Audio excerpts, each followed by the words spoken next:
Pretty warm temperatures to start this week. We were at 70 degrees yesterday, but now we're going back to the freezing mark tonight. But we will have nice sunny skies tomorrow. I'll have more details on your forecast coming up. Right now on News Channel 6 at 7, cleaning up the Augusta Canal. Commissioners break down the cost and when it's expected to reopen. Also ahead, caring for victims of Hurricane Helene, what the Grovetown Police Department is doing to help people in North Carolina. And a local nonprofit aimed to help veterans has opened in downtown Augusta. We'll take you to the ribbon cutting as your news at 7 starts now. Live from Television Park, this is WJBF News Channel 6 at 7. Good evening, you're watching News Channel 6 at 7. I'm Graham Lee. Thank you so much for joining us.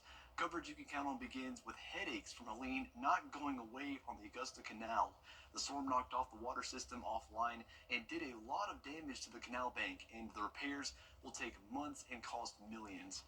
George Escala explains. A deputy marshal stationed on the Augusta Canal where more than 3 miles of trail remain closed as the city works to fix the damage from Helene. The next phase is to actually cut the trees that are leaning and hanging over the towpath. So that's the reason it's closed still, and we've asked everybody to stay off of it. There's a liability there. The storm knocked down as many as 100 trees from the pumping station to the head gates, the falling trees damaging the canal bank. 70% of city drinking water comes from the canal. But to make repairs, the canal needs to be drained so backup diesel pumps can draw water from the river. The work expected to cost $8 to $10 million. Once we dewater the canal, we've got to run it on the diesel pumps, which are very expensive, and we've also got to do the repairs to the embankment. So there's a substantial cost outlay. The cost of running the diesel pumps is $5,000 a day, but no water in the canal will be costly to the Canal Authority. It operates power stations using canal water, and if the canal is empty, no operating funds will be coming in. It means we're going to run out of money. All of our expenses for employees and things we do on the canal is generated from the hydropower. The plan is to drain the canal in February after the tree work is completed. Repairs to the bank could take 2 or 3 months, so the canal is expected to stay closed well into the new year. I'm hoping to have it in May. Yeah, again, when I can reopen it, I will reopen. The city has millions of dollars in work to do, but it's expected FEMA will not reimburse the entire cost. In Augusta, George Escala, WJBF, News Channel 6. And speaking of FEMA, it has extended the reimbursement time for the city of Augusta's debris cleanup. The city has now picked up almost 2 million cubic yards of debris since Helene hit back in September. Instead of 90 days, Augusta now has 120 days to clean up for a chance at 100% reimbursement. The total damage is estimated to be about $30 million. GEMA has done a phenomenal job, and FEMA has done a phenomenal job, and they will continue doing that. So this is an Augusta problem that we're going to address in a nonpartisan way that benefits our community, and we're going to recover from this.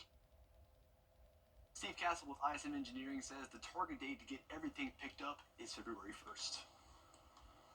It is time now for our first check of the weather. For that, we turn to our chief meteorologist, Jenna Petracci. Jenna. Well, Graham, did you hear that thunder in the middle of the night by chance? Yes, It was yes. loud, right?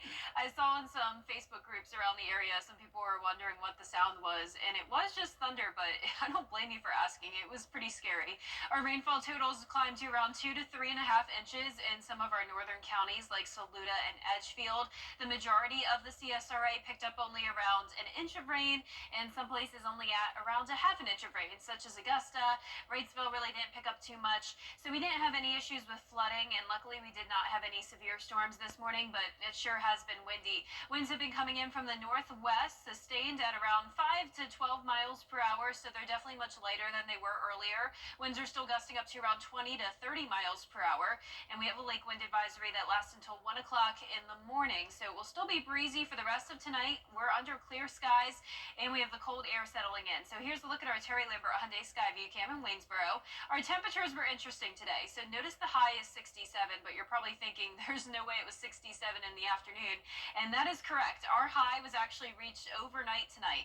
So our temperatures started out in the mid to upper 60s overnight. And then as the day went on, we dropped all the way down to around 50 degrees in the afternoon. So that's our recorded high temperature today, or our low temperature, but technically it was what we had in the afternoon. Very complicated situation with our temperatures. It's around 20 degrees cooler than it was 24 hours ago, and that's putting us in the 40s. 43 in Evans, 45 in Barnwell. Aiken, you're at 42, 45 in Millen. Wrightsville at 45, 41 in Lincolnton. So no 30s yet, but when you factor in the wind, it is feeling like the 30s. 36 is that wind chill in Aiken and Saluda, and same thing in Lincolnton and Washington. Dew points are falling. We're seeing some 20s and 30s, so definitely a dry air mass taking over with clear skies for tomorrow morning. We'll be down to around freezing or even slightly below freezing by 7 o'clock tomorrow morning, but I am expecting some more mild temperatures headed our way soon.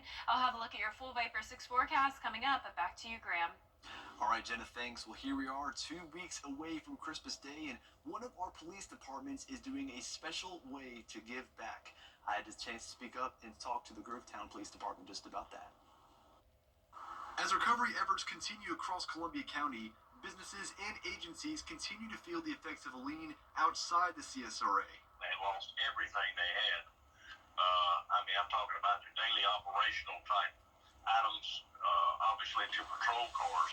200 miles from Grovetown is the small town of Marshall, North Carolina, one of many places in that area that saw devastating effects from the hurricane.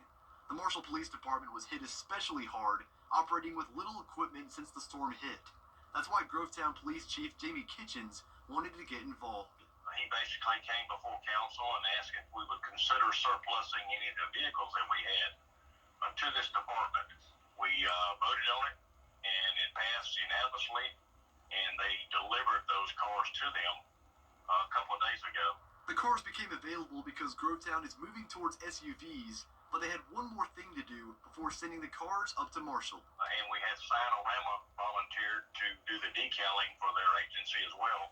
So when they arrived in Marshall, North Carolina, they were prepared to go into service immediately. Jones says it all goes back to the town's goal to help others whenever possible. For the police department, he credits his police chief for echoing that message. Police Chief Jamie Kitchens is an excellent leader, and some of the things that he instills into his people is not just police functions, but helping the community and helping others. So this is just kind of in line of his daily operation. In Grovetown, Graham Lee, WJBF. Makers have met to reflect on the past year and look to the future. The legislative breakfast was held this morning at First Baptist of Augusta. The meeting included updates from the local delegation, and today's guest speaker was Georgia's Insurance and Safety Fire Commissioner John King. His office is focused on helping the consumer, especially after the recent hurricane. We encourage people to look at our website, oci.ga.gov, and file a complaint or just call. We have a phone number that people can call us. It's listed on the website. They can call us and just ask. If you have a question, don't wait till you get frustrated with the system. We know that the system is very complicated. We have folks just standing by. We work for the consumer. We don't work for insurance companies. And you see the website there, oci.ga.gov. You can contact that email address if you have any questions. Today's legislative breakfast was also sponsored by the Augusta Metro Chamber. Augusta has a new place now for veterans to go in order to get resources and information that could help them. Bria Smith shows us how it works and what it means. Before we were America's Warrior Partnership, we were Augusta Warrior Project. And Augusta Warrior Project started back in 2007. Early last week, the nonprofit moved into a new facility, but is still upholding its founding beliefs, serving veterans for a higher quality of life. Whether you're a disabled veteran or a Vietnam era veteran or a post 9/11 veteran, it doesn't matter. What our focus is getting to know the veteran, because we believe that if you know the veteran and you understand who they are, then you can do the next steps of our program, which are educate the veteran about opportunities to improve their quality of life. These are our communities that we have: the Panhandle, Buffalo, New York, Permian Basin of Texas. Everything originates here in Augusta. Their job is to reach out to veterans locally and nationally to connect them with the proper resources in their community and region. Entry, so they can come to us. We can then connect them to the resources. There's a EOA, which is a great program here in Augusta that does housing and homelessness, especially around veterans. We work with them. We work with other providers, whether it's the Salvation Army or other local service providers. But with a new space comes new opportunities for growth. So what our hopes are is, number one, to complement what Fort Eisenhower is doing, and to help those who are on Fort Eisenhower that want to stay local transition out to the community and find success. And they have the plans to capture success and growth. This becomes a destination for veterans, that they look at the greater Augusta area and they look at Augusta and say, why wouldn't I move there? Somebody's got my back. I've got great resources. It's a moderate climate. This is where I should move to. And America Warriors Partnership leaders say their website has more information if you're a veteran looking for helpful resources. We have a link to that in this story on our website, WJBF.com. Well, coming up, law enforcement officials are warning about potential copycats after the murder of the United Healthcare CEO. We have the latest after the break. Hey there, George. Near freezing temperatures for us tonight, but we will see more mild conditions as we head into next week with little to no rain in the forecast. Stay with us for your full forecast after this break. The CSRA is where we were born, where we live, where we work, where we're raising our families. It's our home. That's why the people of the CSRA count on us after an accident, because they know about our skill in the courtroom, how we treat clients like family, how we love this community, and the people who proudly call it home. We're just a call or click away. Injured? When you need me, call me. I'm your Augusta guy. 706-724-7224. Click, click, click. Now, your most accurate forecast with WJBF Live 5/6. Welcome back. Today I had one of the best school visits. I went over to W.S. Hornsby Middle School right here in Augusta, and I spoke to this big group of sixth graders. They were fantastic. They were so engaged the entire time and asked some really impressive questions. And I definitely have to say, sixth grade may be my favorite just because it's very special for me to show them a video that I have from when I was in sixth grade doing a fake weather report from my house, and I also have a photo of my sixth grade yearbook that says I went to be a meteorologist one day. So definitely a special grade for me, and they were just all so sweet. So thank you so much, W.S. Hornsby, for having me. Shout out to all these fantastic students pictured. Our Terry Lambert Hyundai Skyview cam here at Wellstar MCG Health showing clear and dry conditions tonight, and it's chilly. We're sitting at 45 degrees, northwest wind of 11 miles per hour, dew point of 26. Look at the winds, still gusting up to 30 miles per hour on the South Carolina side, 26 in Edgefield, 25 in Saluda, slightly calmer winds in our western counties here in Georgia. So the wind advisory has now been dropped for our Georgia counties, but we do still have a lake wind advisory in effect until 1 o'clock in the morning. Look at the snow up there in Tennessee, headed towards North Carolina. It's going to be feeling like it could snow at any moment for us with temperatures falling to the freezing mark. But of course, we no longer have any moisture. The cold front took that away. You can see a messy evening commute there up in the northeast. High pressure bringing in dry air for us, so it is going to be chilly and sunny for our Thursday. Check out these frigid temperatures. 1 degree in Minneapolis and Bismarck, and then down towards the south, still in the 50s there in Texas, and 79 degrees in Miami. But we're definitely on the cold side of things. Temperatures in the 30s now in Washington, most of us in the 40s. Now tomorrow morning, all of us will be down into the 30s, and we'll actually get to below freezing by around 7 o'clock, at least in Augusta. That's what I'm forecasting. But we will have some winds as well, and the winds always help to keep our temperatures a little bit elevated. But then on the other side, the winds also make it feel colder. So the wind chill will be down into the mid-20s, as low as around 24 degrees as your feels like temperature tomorrow morning. So bundle up. Temperature is really not warming up too much. We'll be in the mid-50s in the afternoon. Clear skies overhead, though, and once the high pressure settles into the area, we will have much lighter winds on Thursday afternoon. Friday starting out mostly clear, but some high-level clouds moving in and then becoming mostly cloudy by Friday night. Not expecting any rain, though, other than a few showers late Saturday night into Sunday morning as our temperatures start to warm up.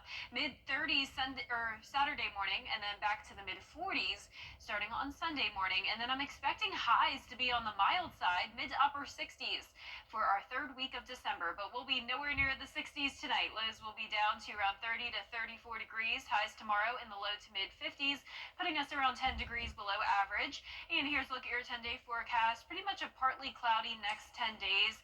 Mostly cloudy by Sunday with a 30% chance of rain just in the morning. And then we'll be up to around 67 degrees next Tuesday, but then we're back down to the low 50s by the end of next week. So, Graham, I don't think we can ever just have 10 days of like the same temperatures. It's always changing every few days. And it's kind of always this time of year, too. But Yep, December's up in the air. At least from what I can see, bring out your jacket the next couple of days. Definitely. Chilly temperatures. Well, still ahead, President Biden is being pressured to grant clemency to Americans on. Truck accidents leave you asking hard questions. Call a strong arm. A romantic proposal outside Rockefeller Center takes a wild turn thanks to a rat. Social media video shows a man proposing in a festive holiday setting, only to be upstaged by the scurrying rodent. Commentators had fun with the chaotic moment, calling the rat so New York and even a real-life Cinderella touch. While the couple remains unknown, the incident has New Yorkers saying the rat made this proposal a true NYC love story. Now, I love the Rockefeller Center. I love the tree. But that just gives me the creeps. I don't know about you, Jen. I know. I'm blown away by the fact that they're just able to stand there with it Look at around that. them. I mean, it was really close to their feet. Oh, my gosh. But I agree that that is pretty fitting for New York City. So. Yes, New York City. I don't know if you've watched Home Alone yet, but it's on my Christmas movie watch list. So yeah, I'd say that's one of my favorite Christmas movies, that and The Grinch. So I'll have to watch both of them. Yes. 10-day forecast showing Christmas-like weather conditions with us back to below freezing tonight, warming up next week. All right. Thank you so much for joining us for News at 7. We continue at 10 on MeTV, and we'll see you later